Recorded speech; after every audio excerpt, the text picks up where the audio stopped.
week one, this thing is going to clean up at the domestic box office. My prediction is going to just absolutely fall off a cliff after that. The repeat business on this movie is going to be non-existent because it was written by two people who are so smug and self-satisfied, and Greta Gerwig and Noah Baumbach, that they have no audience. Oops, Shapiro was actually 1,000% wrong about that because the Barbie movie has topped $1 billion in global box office ticket sales, breaking a record for female directors. In fact, this makes the director, Greta Gerwig, the first solo female director with a $1 billion movie in history.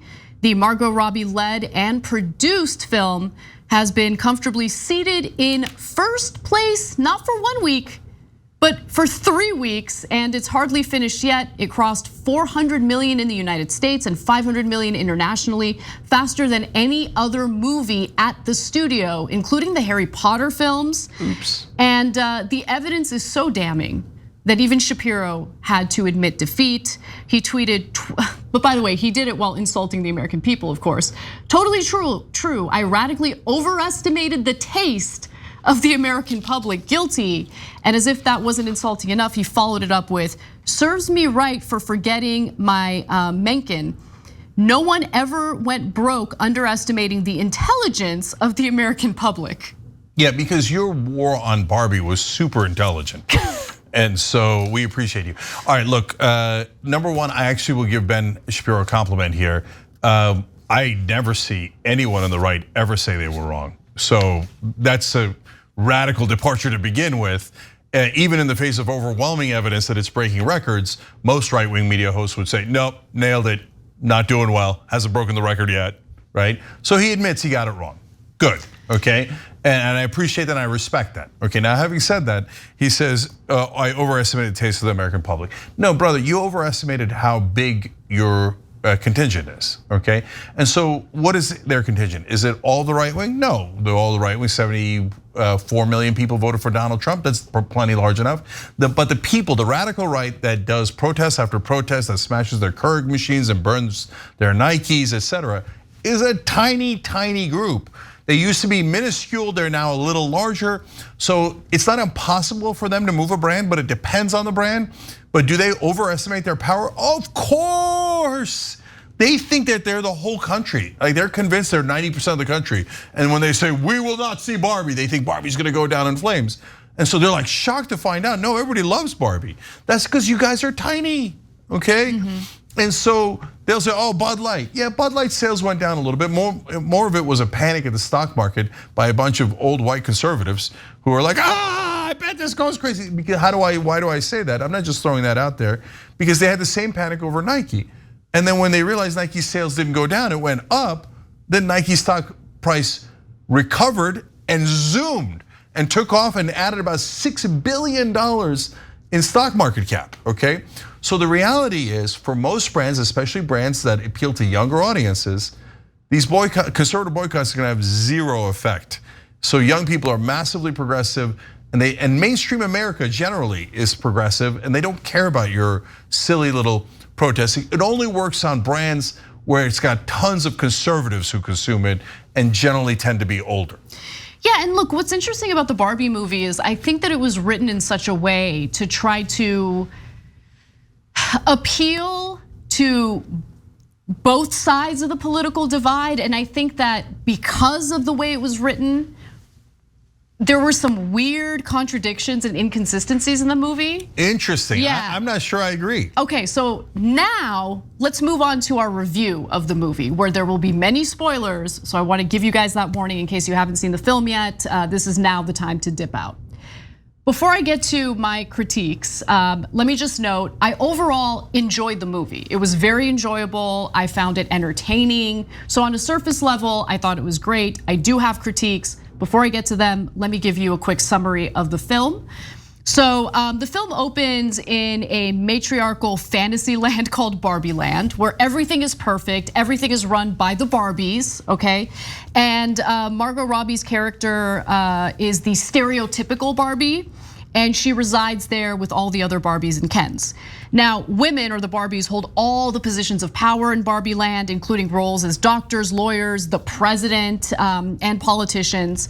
The Kens, though, have relative to the Barbies, no power. In fact, they spend their days doing recreational activities at the beach, but they don't have any prominent roles. And in fact, Ryan Gosling's character, the main Ken, seems to like, he's in love with stereotypical Barbie, wants her attention, is dying for her attention, but she just kind of like ignores him in the film, right? And wants to enjoy her time with her girlfriends or her other Barbies in her dream house without really being bothered by him. Now, she notices that she's experiencing thoughts of death. She's also noticing some changes in her body. So Barbies have like pointed toes. All of a sudden she has flat feet. All of a sudden she's developing cellulite and she's freaking out about it. She's like, what's going on? So at that point, she's told to go to Weird Barbie, who can explain to her what's happening. And Weird Barbie lets her know, oh, the reason why you're experiencing these symptoms is because your owner in the real world is playing with you too roughly, right? There's something going on with your real world owner. So you have to go to the real world and figure out what's going on and fix it, right? So that's what she does. She gets in her pink convertible. Ken tags along and she doesn't realize it until she's already on the road. He's just like kind of pops up in the back seat. And so they go to the real world together. And when they're in the real world, the matriarchal society is flipped on its head, right? In the real world, there's a patriarchy, although there are contradictions in how that's communicated as well. So in the real world, Barbie deals with catcalls and the male gaze as she and Ken are rollerblading in Venice Beach. That's the first scene when they're in the real world. In fact, there's even a scene or part of that scene where a guy slaps her ass as she's with Ken, which is like one of the most overt like forms of sexism that seemed a little hyperbolic to me, especially since she's there with Ken. Like the notion that a dude would do that as a woman is with another man in public in LA of all places just seems, again, hyperbolic to me. But nonetheless, after he made his way to Century City, Ken, he realized, he notices like, oh, men are treated differently here, right? He was like shocked when someone said, excuse me, sir, do you know what the time is? He was like, oh, people are respecting me here. So he becomes like obsessed with the notion of the patriarchy, okay? So at that point, I don't remember if the scene was before this or after this, but Barbie finds the girl that she believes to be her owner in school, goes up to her and says like, hi, I'm Barbie and whatever. The girl is like vicious to her and has this whole spiel about how terrible Barbie is and how Barbie has led to all sorts of like insecurities among girls because of how perfect her proportions are and whatever. But at the school, Ken goes into the library and takes out a bunch of books about the patriarchy because he's now fascinated with the patriarchy. He loves the patriarchy because he wants to be respected, right? By the way, Ryan Gosling's character was my favorite in the movie. Super funny. You're not alone. Yeah, super funny, plus he's super hot. Anyway, I think it's a six pack. So anyway, so Ken learns about the patriarchy and then he tries to implement it in Barbie Land, okay? And so, am I doing well so far? You are, but yeah. I want to get to the critique. I know, okay. But it's important for people to know what the theme is so they can understand my critiques. Anyway, so then Barbie travels back to Barbie Land. Well, by the way, at some point, Barbie realizes, oh, it's not this girl who's my owner, it's actually her mom who's my owner. And her mom is the one who's having like thoughts of death and like insecurities and all that stuff. So Barbie, the girl who's having issues with her mother, and her mom, who's the actual owner of Barbie, they travel back to Barbie Land. By the time they get back to Barbie Land, Ken has already implemented the patriarchy and has brainwashed the other Barbies to accept the patriarchy. Hilarious. Okay, so one of my critiques was, do they even explain how Ken got the Barbies to accept the patriarchy?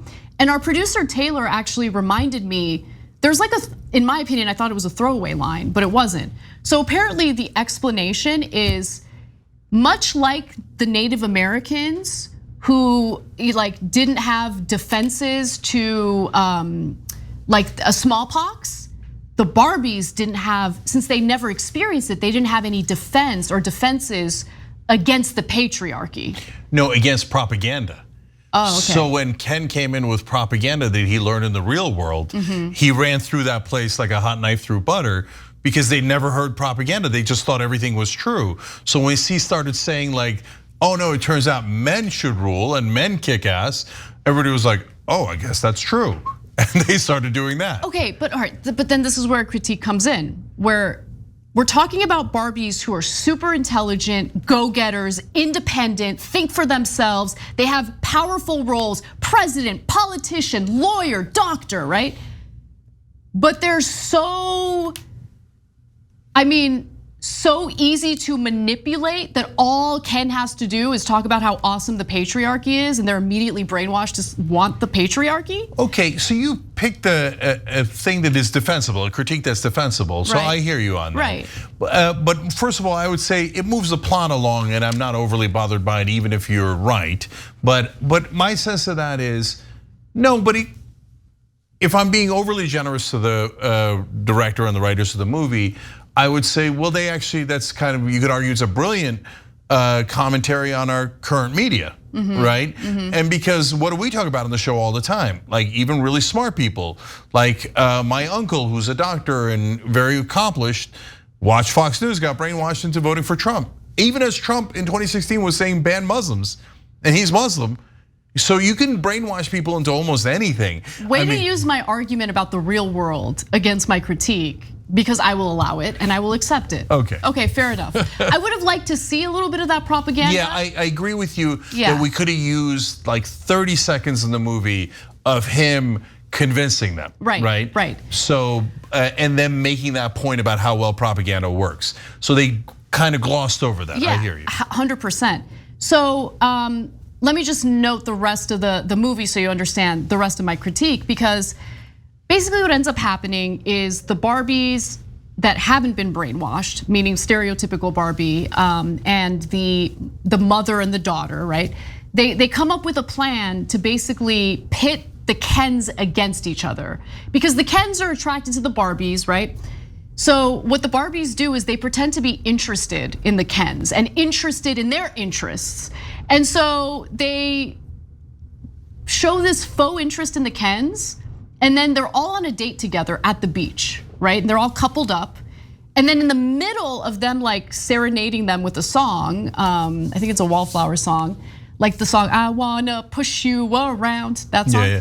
Anyway, in the middle of them performing that song for the Barbies, all the Barbies get up and they switch Kens in order to get them jealous and competitive with one another, so they start fighting each other. Well, that would work 100%. It would. And what I didn't like was that was almost like, no, it wasn't almost. It was definitely celebrated as a smart strategy by the Barbies, because they did that, and as the Kens were fighting each other and going to war with each other, the Barbies who hadn't been brainwashed proceeded to deprogram the brainwashed Barbies into remembering how awesome it is to be independent, powerful women who don't need to serve Ken's beers all day, because that's what they were doing when the patriarchy was implemented. Right.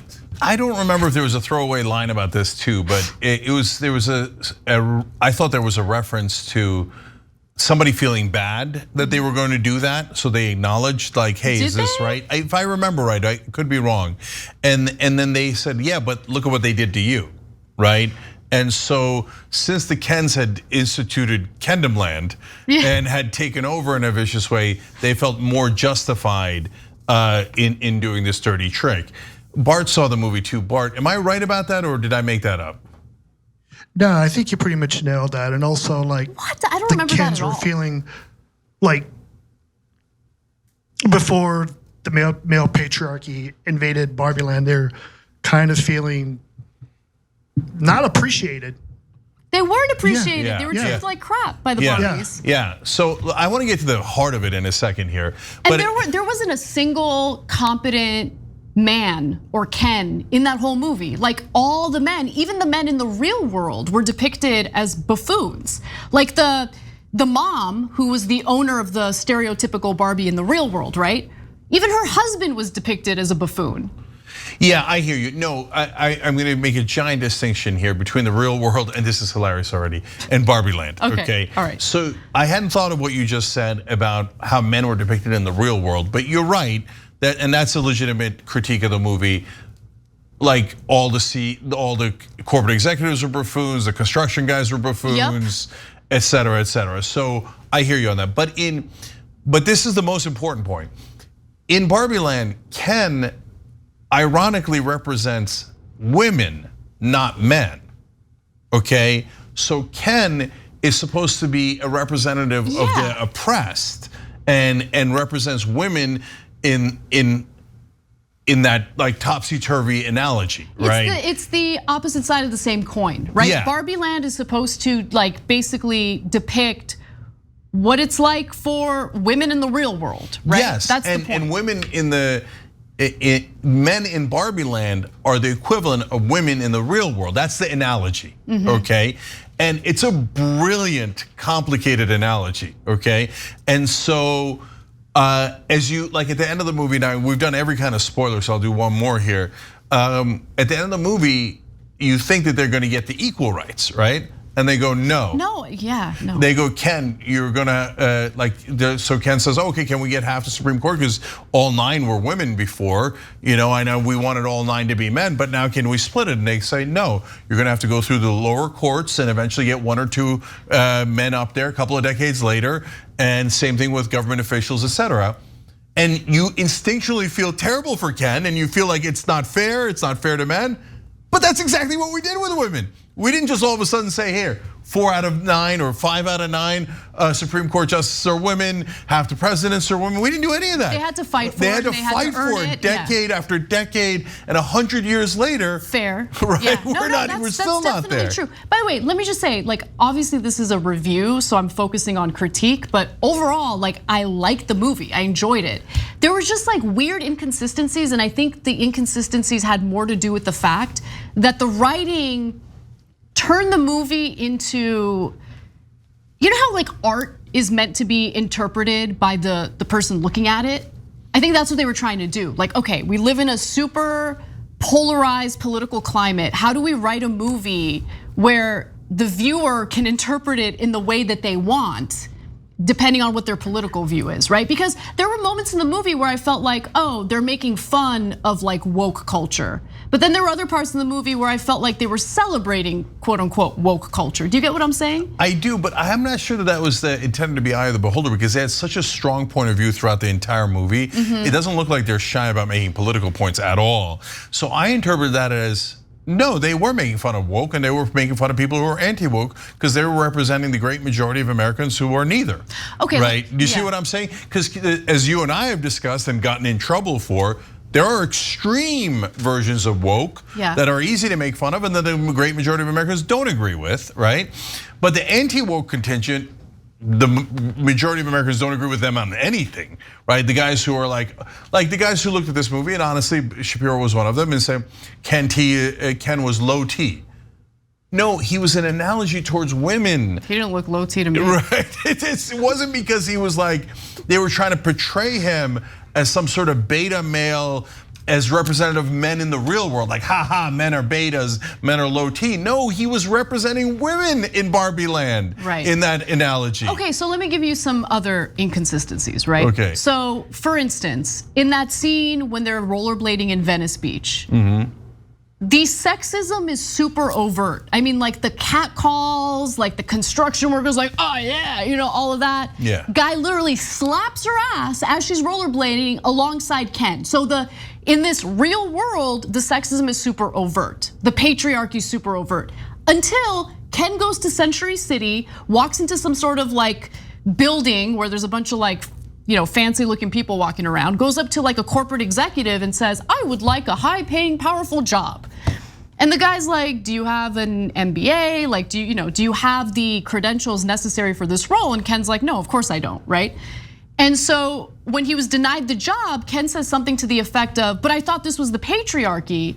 And the corporate executive's like, no, we still got the patriarchy, it's just that we're a lot better at hiding it. And so it's like, which one is it? In this real world, is the sexism and patriarchy super overt and super obvious, or is it like on the DL? No, I see. That's funny. What you call critique, I call nuance. Okay, so here's why. So first of all, on the ass slapping, okay, I hear you that it would be unlikely in that exact scenario, but as you know, without minus the guy next to you, and that stuff happens all the time. And minus the crowd in Venice Beach, right? Yeah. Yeah, like do I think that literally happened to me when I was walking alone in the park, but I wasn't. And remember the biking story? Yeah, that's what I'm talking about. Yeah. Wait, the guy on the bike who slapped my ass? Yeah. Yeah, that's exactly what I'm referring to. Right, and but then there was the guy who accosted you recently, right? Yep. So it's an important distinction, but not a giant one, right? So it does happen all the time. It just usually doesn't happen in a crowd or with a guy next to you. So I'm gonna let that one go, in my opinion. Now to the nuance, though. Okay. So when he assumes that patriarchy means that he can get any job he wants in the real world, it's not just a CEO job. There's a doctor job and a number of jobs, and a female doctor tells him, no, that's not how it works. That's the filmmakers, in my opinion, defending the real world and saying it's not a black and white issue, that it's more nuanced than that, right? They're not making it over the top that Ken can come in and because the patriarchy can become president or corporate CEO. They go, that's not how it works. Now, when the CEO says we keep it on the down low, what I think he's saying is, look, brother, you still have to go and get the education and go through the rigmarole, and then we're gonna put a thumb on the scale for you instead of the women, right? So that's the reference there. And I think that happens a lot less these days, and then we could debate about that, right? But that's the reference that he's making. So it's not just a matter of you walk in and because you're a dude, right? Okay. But it doesn't mean that men don't have an advantage, they still do. All right, fair enough. The other thing I wanted to just quickly mention is, I thought it was interesting that in Barbie Land, all of these Barbies are celebrated for how powerful and career driven they are. But what motivates stereotypical Barbie to go to the real world is her fear of developing cellulite. Yeah, okay, another good one. But at the same time, you're right. But at the same time, they show you that that's wrong, right? Like, do they? A little bit, yeah. Because not a little bit, I would say a lot. So not about the cellulite necessarily. And again, that's supposed to be shocking to her because that's supposed to be the perfect world, right? But at the end of the day, the reason I love the movie was not about male versus female, although I appreciated tons of that nuance, the analogy. And there's the great irony no one's talking about, which is everyone leaves the theater, whether they're men or women, predominantly rooting for one person. And that's Ken. Totally. Okay? And even because even female empowerment, since he represents women in the analogy of Barbie Land, is rooting for Ken, right? And the guys, you know what's taken off now online out of all the things in the movie? The song Just Ken, I'm Just Ken, okay? Because he says, I'm just Ken, anywhere else I'd be a 10. Why am I just a friend? Right? You are Knuff, okay? And so tons of dudes are relating to that and going, and empathizing with Ken. Now, but the reason I loved it was because it was an ode to humanity. And the overall point that they're drilling home at the end is, and they don't mention the cellulite again, but they mention the imperfections and the frailty and how short-lived our lives are and all the things that are wrong. But then they explain it's a wonderful roller coaster ride. And so don't worry about the death and don't worry about the imperfections. Worry about living life. And you know how much I love that. And look, you are right about that because in the end, Barbie chooses to live in the real world with all of its trials and tribulations, right? 100%. She experiences actual emotion for the first time when she's in the real world. Like she cries and she's like, what's happening, right? Because in Barbie Land where everything's perfect, she doesn't experience negative emotions. And in the end, she chooses to be in the real world. Look, there was a part of the movie, I'm embarrassed to say this, where I teared up because she said something that really resonated with me, with where I am in my life right now. She said something to the effect of, I don't know where, I'm gonna cry right now thinking about it. I don't know where my place in the world is. You know? Super powerful. And so not only that, But the pivotal speech from the mom in the middle of the movie, when you go to see the movie, I have a lot to say about that too. Yeah, you're gonna know exactly what I'm talking about. That speech, yeah, sure, female empowerment, but again, is an ode to living life. I love that speech, and that speech about insecurity and all the things that women have to deal with, or very specific to women, but also like 3/4 of them apply to men too. So like, stop letting other people judge you. You cannot win that race because one person is going to judge you in this way and the other person is going to judge you in the exact opposite way. Right. And you're going to get crunched in the middle. Stop it, cut it out. So what Cenk is referring to is the mom, played by America Ferrera. When she's in Barbie Land, she just has this moment where she goes on this, like, it's a long speech about the contradictions that women have to deal with, the contradicting messages women are given in society. Like, you're supposed to be thin, but not too thin. You're supposed to be successful, but you have to be as humble as possible and not brag about your success. Like, I'm paraphrasing, but she goes on this long rant. I felt that the implication there was that these pressures are solely placed on women by men. And I just wanna say that is partly true, but those pressures are also placed on women by other women. I don't think that they even implied that, honestly. I thought that they implied that it is also placed by women too. Oh, okay. Yeah. I didn't take it that way. I felt like this was very much a male versus female type messaging situation. Yeah, there was definitely some of that, but I'm telling you, it's chock full of nuance. And even in that speech, I'd love to go see it again. I want to see it again. Yeah, I think I'll get more out of it. Because in that speech, I think that she refers to women doing it to each other too. Maybe you're right. Maybe you're right. I got to go back and watch it again, and I plan to because first time around, you pick up on some of these themes. I want to see it again to see if like I'm missing anything or if there was like because the whole thing about the Barbies being brainwashed by the patriarchy and how they got brainwashed by the propaganda. I totally missed that. So you're probably right about that. I want to go back and see it. But the other thing is I would have liked maybe, I think both men and women deal with contradictions in different ways, right? I mean, I don't know, you're a guy, so you tell me, right? Do you feel that men have some of those contradictions too? Like definitely. That's why like I said, I think 3/4 of that stuff applied to us. Yeah. Right. So women are not the only people who are judged. Men are judged all the time. Right. We're judged in slightly different ways, and people obsess more about women's looks than they do about men's looks. But there's plenty of things that men are judged more than women on. Right. And so we do that to each other, and so that's why I love that speech. Look, last couple of things that I'll mention here is, first of all, on your crying, my kids know how much I cry during the movies. So every once in a while, when it got to an emotional part, both, in this case it was just Pro because Joy was sitting downstairs, but she does this in other movies too. They look at me like, is he crying? Is he crying? Okay.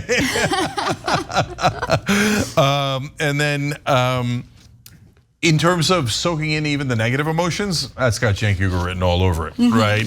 When she was talking about that, you know me, even in the most negative emotions, I think, hey, at least I'm alive, right? And I felt that, I lived that, right? So that's why I love this movie in 18 different ways. And then finally, look, I gave Shapiro a tiny bit of credit earlier for admitting that he was wrong about box office, right? But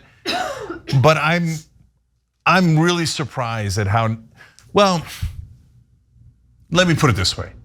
I lose a little respect when I think he's hamming it up for the cameras and pretended to hate Barbie as much as he said he did. Yeah, I get that sense too. Because that movie was way, and I'm gonna give him some ironic credit.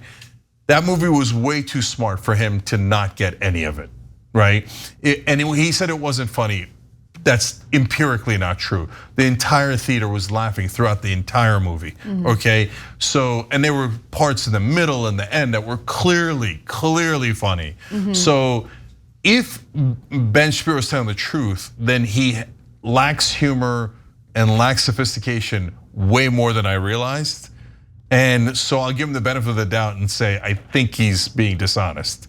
Like, I think he got it and pretended not to get it just so that he could do a burn Barbie and have the right wing go nuts, right? But this movie is not against men, man.